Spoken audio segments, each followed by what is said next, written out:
Our top story, these are Nigeria's gross domestic product declined to 1.94% in the second quarter of 2019, according to the second quarter GDP report released by the National Bureau of Statistics. The GDP figure is 0.16 percentage points lower than the 2.10% recorded in the first quarter of 2019. For more on this story, an economist, Henry Boyo, joins me in the studio. It's good to have you as always, sir. Thank you, Nate. All right, so GDP declining to 1.94 in the second quarter of this year. What does that tell you? Well, it tells us that we are still in the doldrums,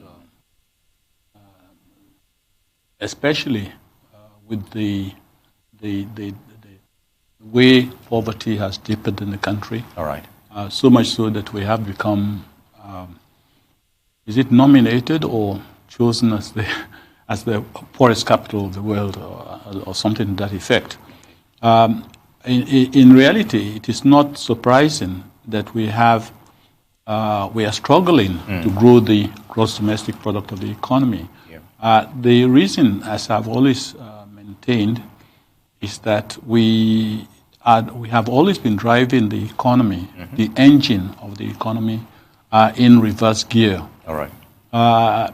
We, as a country, with the kind of resources we have and the funds that are really available internally, not even externally, we would be doing ourselves a lot of disservice if we grow below 10% a year, if the gross domestic product grows below 10% a year. We are not growing anywhere near 3, 4, 5%. At a time that we have a population increase, annual population increase of close to 3% or thereabouts.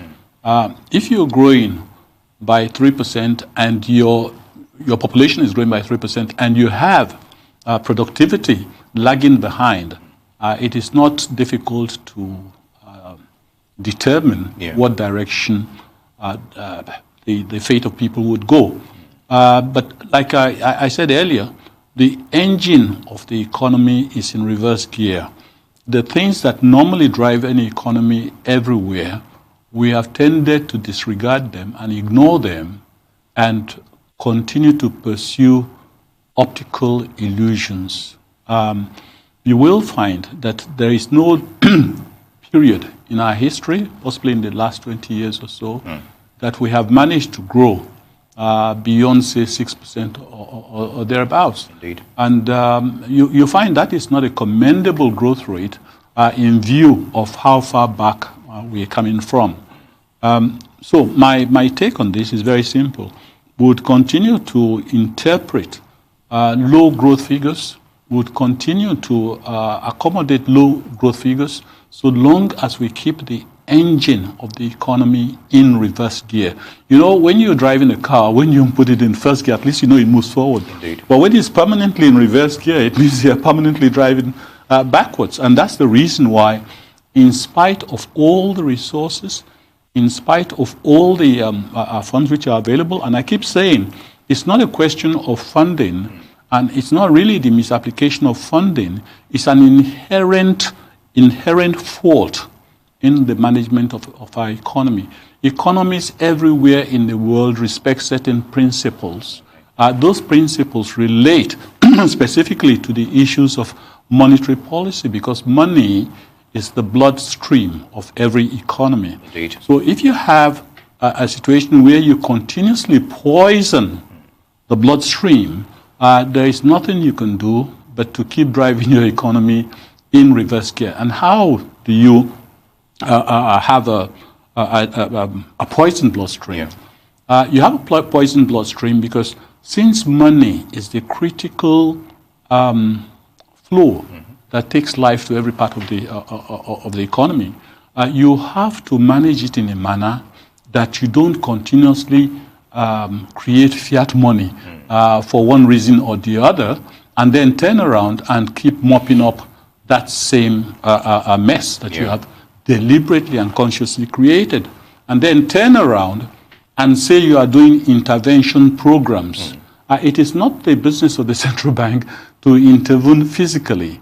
The attempts to make physical interventions is a clear indication of its own failure to maintain monetary policy program that will drive any economy. As bad as things are in the United States, you see how well the Federal Reserve is trying as much as possible to ensure that inflation does not go beyond what? 2%. Indeed. That's a sensible economy. But here we entertain inflation rates of 11%, at one stage it was as high as 18%. But what a lot of people don't realize is that the higher the rate of inflation, it's very simple really. The higher the rate of inflation, that's how an economy grows. The less the consumer power, okay, naturally. And when that happens, when consumers are not buying as much as they would normally buy, what do you think would happen to manufacturers? Manufacturers would also contract. And when that happens, what happens to the employment? Employment would skyrocket. So there is a pattern to it. So if you continue, for example, to maintain double-digit inflation rates and celebrate them, it's unlikely that you would ever have growth rates that are commendable, because inflation rates at 11%, for example, will predicate lending costs at 18-19%. All right. So you have a situation where an economy grows as a result of the way you manage the monetary indices. And if you continue to hide behind your fingers and say, oh, we are doing very well, don't mind the monetary indices, you're taking us for a ride. Indeed. Now, if we should have 2 consecutive quarters of this decline, technically that would be a recession, as it were. So do you see that possibility here? You know, you've already painted a grim picture of, not moving forward, as it were. The reality, of course, is that the economy the economy's trajectory is invariably towards a recession ultimately, because there are headwinds which are making this inevitable. Prime amongst that, of course, is the management of the dollar reserves we have in the economy. Okay. This itself, which we've seen has dipped a little recently. Well, put it this way: I think the issue of dollar reserves really is an illusion. It's an illusion in the sense that you find that you have dollars that you cannot use. That means it's an illusion, isn't it? I mean, if you have to go and borrow $2-point-something billion externally, whether from JP Morgan or wherever, that means you're borrowing money from abroad. Indeed. Okay. Meanwhile, at the same time you're borrowing money from abroad at 7% or whatever, your own chattel, your own servant, is sitting on $40 billion of reserves. And you wonder, why should my servant hold $40 billion of reserves free of charge, and I'm having to go and borrow $2 billion? I mean, this is a recurring decimal in our economy, and nobody seems to address it and say, come, wait a minute, why are we borrowing $2.5 billion from XYZ? Why are we borrowing central bank? And we already have a debt situation that is very debilitating. So you would want to refrain from further debt accumulation rather than continuing to ride at high speed into a debt trap of some nature. We exited the last debt trap, I think, about 10 years or so ago, but we are definitely on the doorstep of another debt trap, because we are spending much more than we are earning. Not only that, we have embarked on the most atrocious economic strategy of continuously borrowing back our own money, ignoring the fact also that the amount of subsidy we pay on petrol is possibly 25% or so of the. So you can find a mix that creates this, having your gear stuck in reverse rather than in forward gear. And until we address all this, we'll continue to have the optics of saying we are doing very well, but you won't deceive the world, because as we haven't succeeded in deceiving the world in spite of various propaganda in the past, because ultimately we've been adjudged to be what? The world's poverty capital. All right. Based on what you just said regarding, the illusion of doing very well. Be that as it may, we have Nigeria's GDP, which also grew marginally.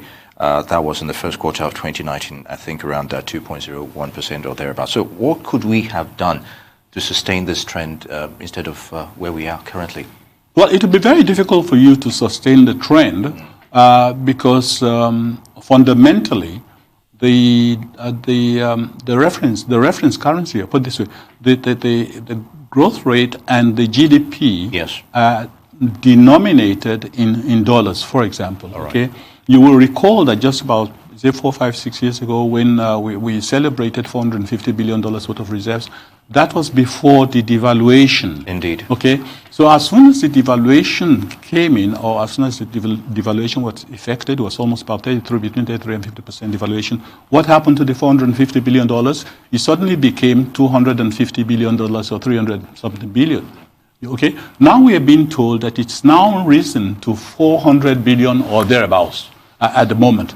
But you can imagine when you have a framework that ensures that your naira will always be on a downward slide, and you have a situation, a potentially dangerous situation, where you may have to spend $9.6 billion to settle a debt out of, and mind you, the central bank is not going to give you that $9.6 billion, no matter what the central bank governor says, because you have already spent the money. That is why the central bank is holding it. You cannot have your cake and eat it. So if you have, as the 3 tiers of government, accepted naira denominations in place of the dollar revenue that you actually earned, you will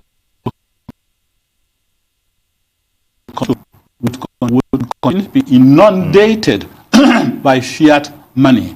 And worse than that, you find a situation where a lot of people say, oh, the naira rate is low because we are not producing.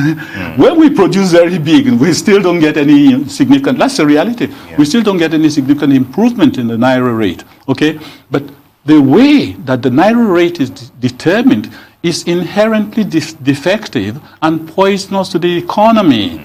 Anything that you auction, I may have said this before to you, Arnie, that anything that you auction, you sell to the highest bidder. So when your own central bank is busy auctioning a foreign currency against its own currency, the naira, the meaning is that the central bank is deliberately creating an avenue for further devaluation of the naira. So in other words, even if you get all the indices right, and you can never have all the indices right if you continue to have this threat of devaluation, but supposing for some,